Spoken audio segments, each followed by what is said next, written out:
한편 포디즘을 근본적으로 탈피하기 위해 등장한 또 다른 생산 방식인 포스트 포디즘의 경우 다품종 소량 생산 방식을 통한 유연성 강화, 직무의 통합화, 그룹 또는 팀 중심의 작업, 폭넓은 자율성과 숙련화, 협조적인 노사 관계와 노동자가 참여하는 의사결정 등의 특징을 가지고 있다.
영국 드라마 셜록에도 활용된 설정입니다. 사이코패스 악당이 셜록을 두고 영화 매트릭스와 비슷하지만 더 복잡한 트릭을 부립니다. 그래서 먹을 거야 말 거야.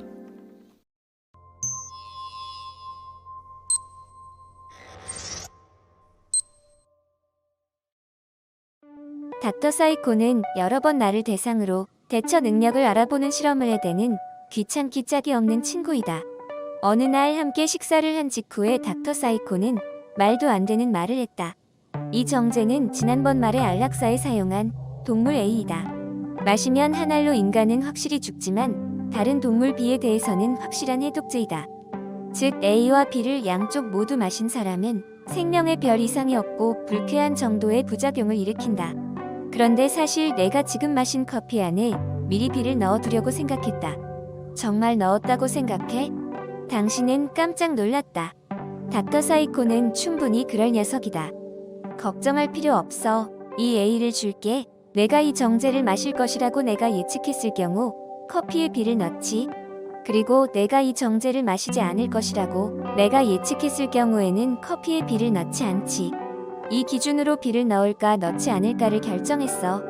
그리고 실제 그랬지. 그래도 안심하게 자네의 행동에 관한 나의 예측은 거의 맞는다고 하는 것을 너도 알잖아. 알겠지? 당신은 닥터에게 물었다. 그래서 결국 B를 커피에 넣은 거야? 아닌 거야? 그러나 닥터 사이코는 현명한 판단을 하길 바래. 라며 가버렸다. 그럼 당신은 어떻게 하겠는가? 닥터 사이코의 예측이 올바를 확률을 필요하고 어느 쪽이 현명한 건지 알아내 보시오.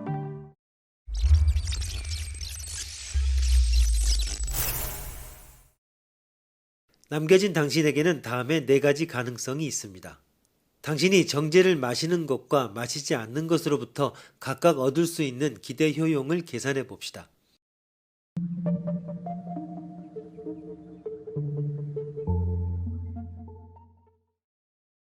A. 닥터 사이코의 예측이 당신은 정제를 마신다일까 아닐까에 관계없이 예측이 올바른지 어떤지에 주목해 올바를 확률을 P로 나타내는 경우입니다. 단순화해 무사한 것을 1, 죽는 것을 -1, 부작용을 남는 것을 1-라고 설정하기로 합시다. 그러면 마시는 것의 효용은 이렇게, 마시지 않는 것의 효용은 이렇게 계산이 됩니다. 양자를 비교하면 P 곱하기 1-1-라고 하는 아주 작은 차이로 마시지 않는 것의 효용이 큽니다. 이 우열은 P가 어느 정도의 확률이어도 변하지 않습니다. 따라서 당신은 정제를 마시지 않는 것이 좋습니다.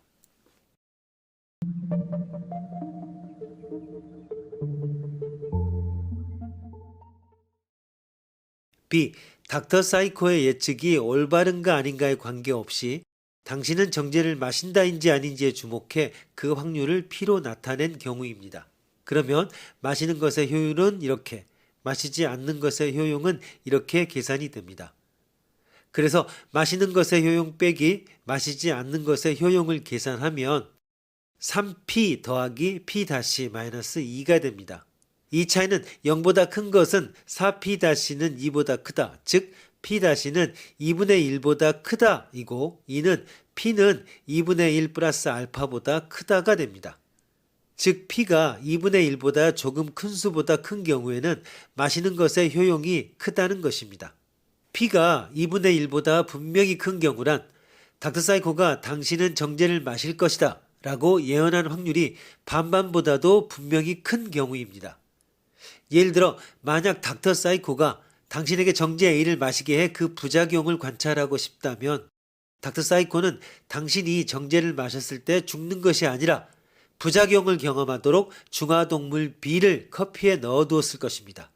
그리고 그 경우에는 닥터의 예언은 당신은 정제를 마실 것이다 임에 틀림없다는 전망이 크다 라고 당신이 생각하면 P가 2분의 1보다 분명히 크게 돼야 당신은 정제를 마시는 것이 좋습니다. 그러나 이상합니다. A와 B가 모순된 결론이 나와버렸습니다. 어느 쪽이나 의사결정 이론의 기대 효용의 계산에 의거한 결론입니다. 닥터사이코의 예언의 진위를 중시해야 할 상황이라면 A의 계산 쪽에 중점이 놓여 있고 예언의 내용을 중시해야 할 상황이면 B의 계산이 더 무게가 실릴 것입니다.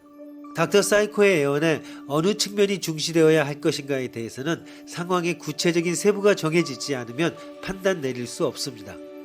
확률의 개념이 애매하다고 하는 것보다 확률을 어떻게 의사결정에 응용해야 할 것인가를 좌우하는 요인이 미결정된 것이 문제점입니다.